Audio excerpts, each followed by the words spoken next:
les forces armées mènent des opérations victorieuses tant au nord qu'au sud Kivu. Depuis le 27 janvier en cours et depuis le 27 janvier de cette année. Et spécialement en ce qui concerne le nord Kivu, nos forces ont mené depuis 2 jours des attaques simultanées et ont nettoyé 4 nouveaux objectifs au cours d'une offensive fulgurante contre les positions FDLR.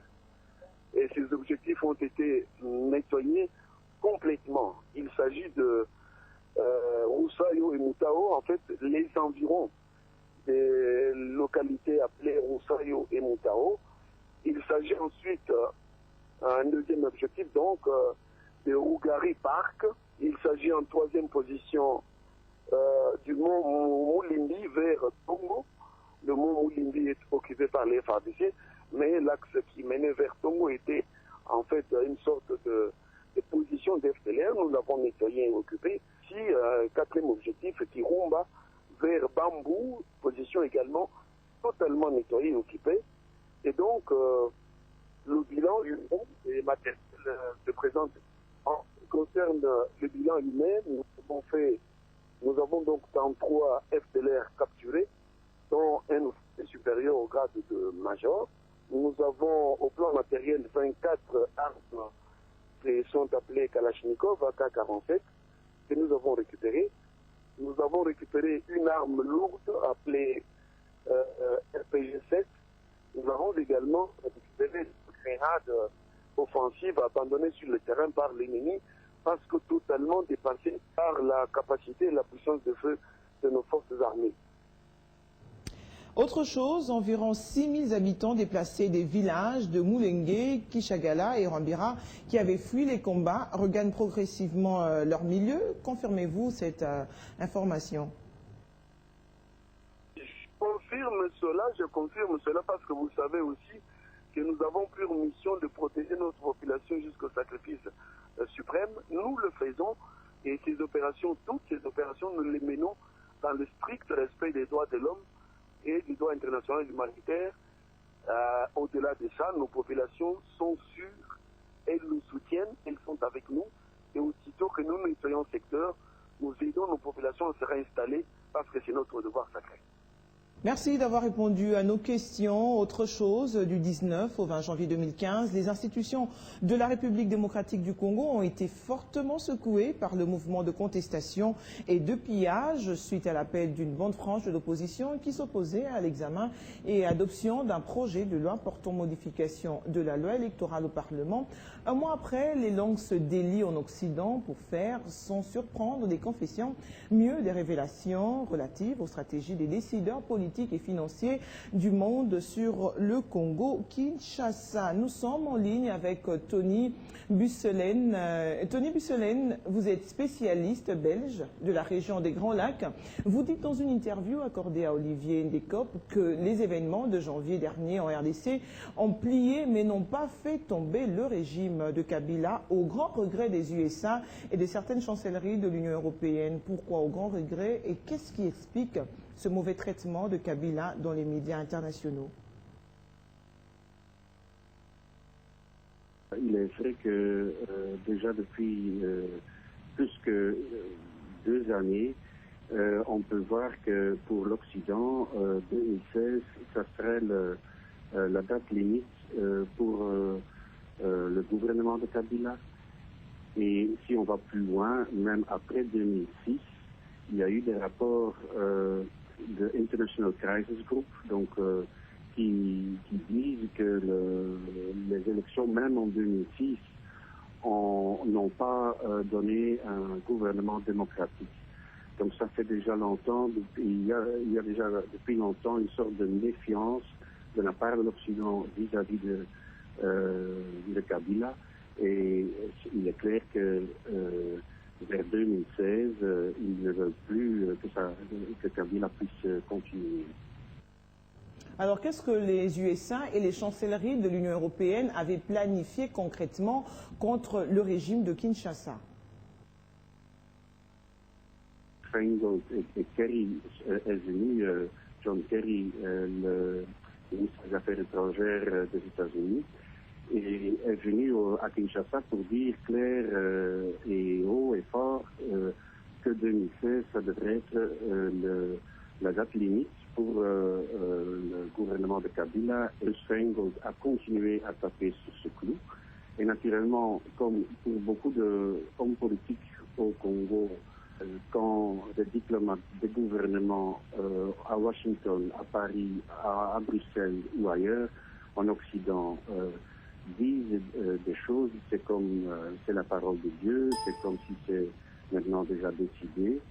Et ça a appuyé énormément l'opposition pour qu'ils puissent faire appel au renversement, à l'occupation du Parlement et au renversement du gouvernement de Kabila. Et donc, en fait, on a poussé la tension, on a augmenté la pression, juste pour, dans les faits, ça a amené l'opposition à faire des appels vraiment pour renverser Kabila. Ont-ils un plan B après avoir échoué le plan A? Si oui, lequel? Je ne dis pas que c'est directement planifié, mais c'est le résultat de l'intervention, de l'ingérence des diplomates occidentaux, de Russ Feingold surtout, qui a eu ça comme résultat. Le plan B, c'est toujours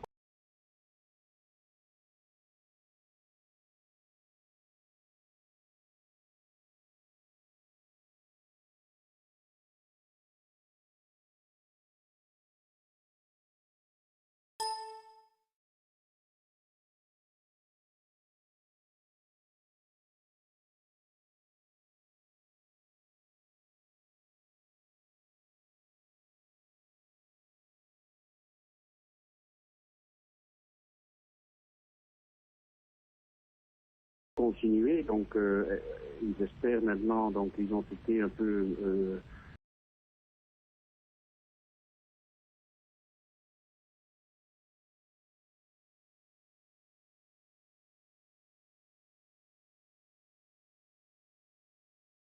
pris de court parce que il y a eu le calendrier global qui est publié. Donc maintenant, ils se sont un peu ridiculisés aussi parce que Kerry, en mai, il avait parlé de 30 millions de dollars que les États-Unis allaient apporter pour appuyer le processus électoral. Maintenant, Feingold, récemment, il avait parlé de 20 millions de dollars. Or, maintenant, on voit si on fait tout comme il faut, selon la Constitution, et donc on respecte toutes les différentes élections qu'il faut organiser. Alors, on arrive à un coût de plus d'1 milliard de dollars. Donc là, ils sont un peu pris de court, mais maintenant, ils mettent surtout en avant que le calendrier doit changer, qu'il n'est pas réaliste et qu'ils veulent que les élections locales sont postposées et que la première chose, la priorité doit aller aux élections présidentielles. Or, ces élections locales sont très importantes parce que ce sera pour la première fois que les Congolais pourront voter pour des élus qui resteront vivre chez eux, parmi leurs électeurs et au niveau local. Et donc ça c'est quelque chose d'assez important parce que là, les électeurs, ils ont la possibilité d'avoir un impact sur leurs élus. Alors pour quelle raison, dernière question, vous refusez que l'on compare Joseph Kabila à Blaise Compaoré? Selon vous, le combat n'est-il pas le même au Congo qu'au Burkina Faso? Comparer le président Kabila au président Compaoré est faux dans le sens que la politique de Compaoré et la politique du président Kabila sont assez différentes. Donc Compaoré a été mis au pouvoir, a pris le pouvoir avec l'aide de l'armée française et il a été toujours un pilier de la domination de l'impérialisme américain et français dans la région. L'armée de Compaoré était, le noyau dur de l'armée de Compaoré était directement encadré et formé par l'armée française. Et donc c'est d'ailleurs un des hommes de confiance qui a pris le pouvoir. donc le général Zida. Merci Tony Busselaine. Je rappelle que vous êtes spécialiste belge de la région des Grands Lacs. Autre chose, face à plusieurs dérives constatées ce dernier temps dans l'espace médiatique en République démocratique du Congo, le Conseil supérieur de l'audiovisuel s'est réuni jeudi dernier en sa 32e session de l'Assemblée générale pour statuer sur quelques médias. Parmi ces résolutions, la suspension des journalistes Lushi Manjaté et Eliezer Tamboué avec leurs émissions respectives Congo Histoire ainsi que émission Ya Babola. Affirmation faite ce vendredi par le rapporteur du CESAC au cours d'un point de presse tenu à Kinshasa. Je vous propose de suivre Chantal Kanimbo, rapporteur du CESAC. Le Conseil supérieur de l'audiovisuel et de la communication a décidé la suspension pour 30 jours de l'émission Congo Histoire présentée par M. Lushi Manjaté sur la RTNC. Le Conseil recommande à la Direction générale de prendre des sanctions internes contre l'animateur Lushi Manjaté. La reprise de l'émission est conditionnée par la désignation d'un autre animateur. L'émission doit être confiée à un professionnel de la presse. Le Conseil supérieur de l'audiovisuel et de la communication a décidé la suspension pour 30 jours des émissions Ya Babola diffusées sur Molière TV.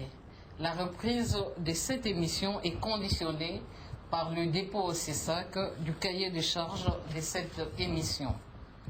Le Conseil supérieur de l'audiovisuel et de la communication a décidé la suspension pour 7 jours, c'est-à-dire 3 éditions, du tri-hebdomadaire Africa News pour avoir publié dans un article sur la DGM des accusations sans preuve, violant ainsi le code de déontologie et d'éthique professionnelle.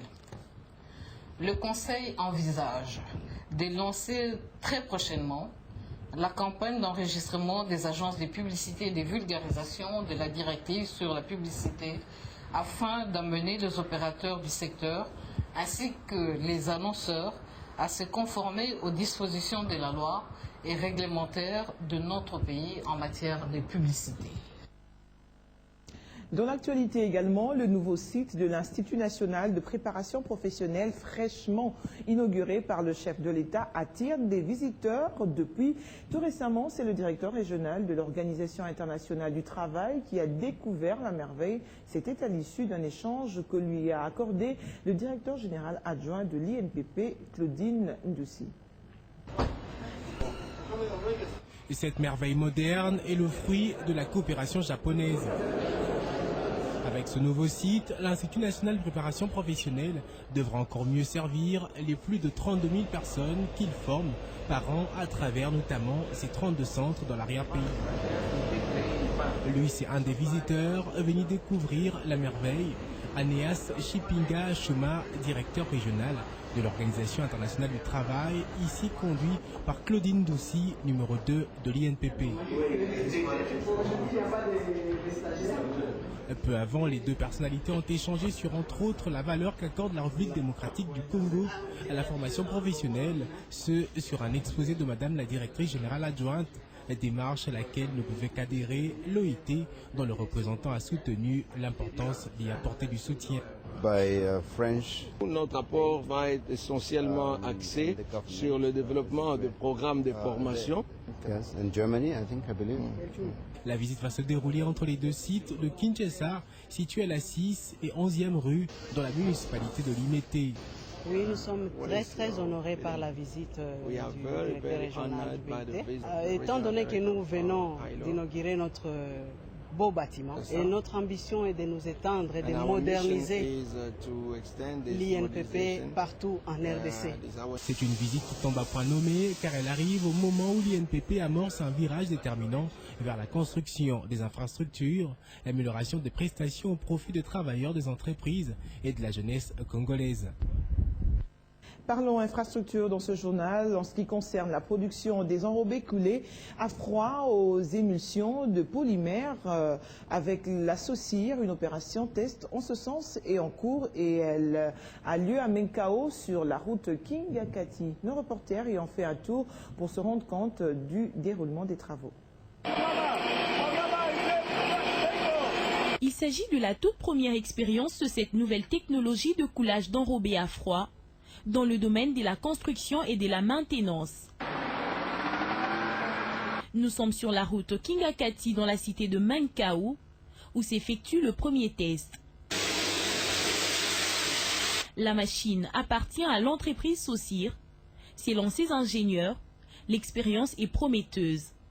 Une situation qui réjouit les autorités congolaises. Ça permet à l'office de route de construire les routes en moindre coût et en peu de temps.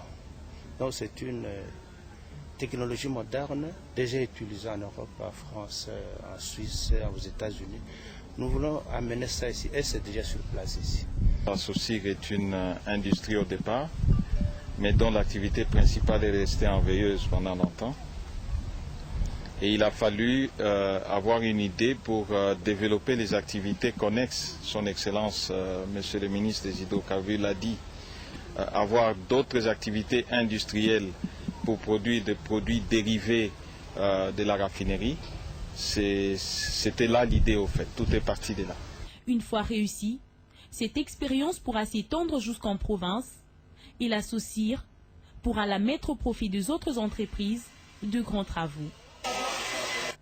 Direction le Katanga, sur initiative de l'honorable Janet Kabila, élue de Kalemie, se tiennent des séances de vulgarisation et mobilisation des leaders d'opinion, des associations et toutes les forces vives de ce territoire sur certaines lois importantes, dont celles portant élection et découpage. Janet Kabila, qui co-animait ces séances avec l'honorable Louongue Kabindangoy, ont voulu apporter des enrichissements et éclaircissements sur ces matières à leur base. En vacances parlementaires dans leur base électorale commune, les honorables députés nationaux, Madame Janet Kabila et Maître Louongue Kabindangoy, ne tiennent pas à se reposer. Si des consultations avec leurs électeurs sont plus qu'au rendez-vous, c'est également des séances de vulgarisation et de mobilisation des leaders d'opinion, des associations et toutes les forces vives sous les lois importantes. C'est notamment la loi électorale, le calendrier électoral global, la loi sur la délimitation des provinces et celle portant la programmation. Ce jeudi, lors de l'ouverture de ces séances, les orateurs du jour, à savoir l'honorable Janet Kabila et l'honorable Louongue Kabindangoy, ont échangé avec les leaders d'opinion sur les élections à venir. Pour Madame Janet Kabila, les élections locales, municipales et provinciales doivent intéresser tout celui qui veut briller un mandat pour le développement de cette contrée. Que chacun se prépare sans complexe ni hésitation. Elle a par ailleurs encouragé les candidatures féminines et des jeunes. Évoquant la loi sur le découpage, Maître Louongue Kabindangoy réaffirme qu'il y aura bel et bien découpage, mais que cette question se fera dans le temps, car, dit-il, il faudra attendre la promulgation de la loi sur la programmation, puis les études de faisabilité. Toutefois, pendant ce temps, un inspecteur territorial remplacera le commissaire de district en attendant les élections locales et municipales à venir. Satisfaits des échanges, les participants ont émis le vœu selon lequel que les telles séances soient de plus en plus récurrentes afin d'élaguer tout malentendu dans l'opinion. Un vœu que les honorables députés nationaux Janet Kabila et Louongue Kabindangoy promettent d'exaucer en renforçant le contact et leur présence à la base. Cette vulgarisation qui a commencé le jeudi s'est poursuivie ce vendredi dans la salle polyvalente de Jolie Plaza au centre-ville de Kalemie. Changeons de cap, chaque année au mois de mars, Vlisco organise dans le monde une campagne pour faire la promotion de la femme et de ses valeurs. Le but majeur de cette campagne est de mettre en avant des femmes de valeur en RDC où la jeunesse féminine n'a presque pas de repères. Après le Be Your Dream de 2013, Oser rêver en 2014, Vlisco vient de lancer la campagne Vivez le rêve. Vivez le rêve, vivez votre rêve.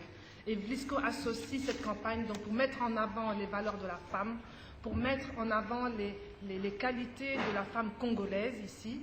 Et aujourd'hui, j'ai l'honneur, le plaisir d'introduire cette campagne. Comme chaque année, 4 femmes ont été nominées pour battre campagne avec à la clé le titre d'ambassadrice Vlisco 2015. Joël Bilchete de Kinshasa, Sarah Lusenge de Goma, Nushka Tegzeira de Kinshasa et Sylvie Bongo de Kinshasa sont les 4 candidates en lice pour ce titre. Le parcours de ces nominés se veut donc une source d'inspiration pour les autres pendant cette campagne. Ne considérez pas cela comme étant un concours de beauté, loin de là, comme étant un concours de mannequinat ou de Miss Congo. C'est pas du tout ça.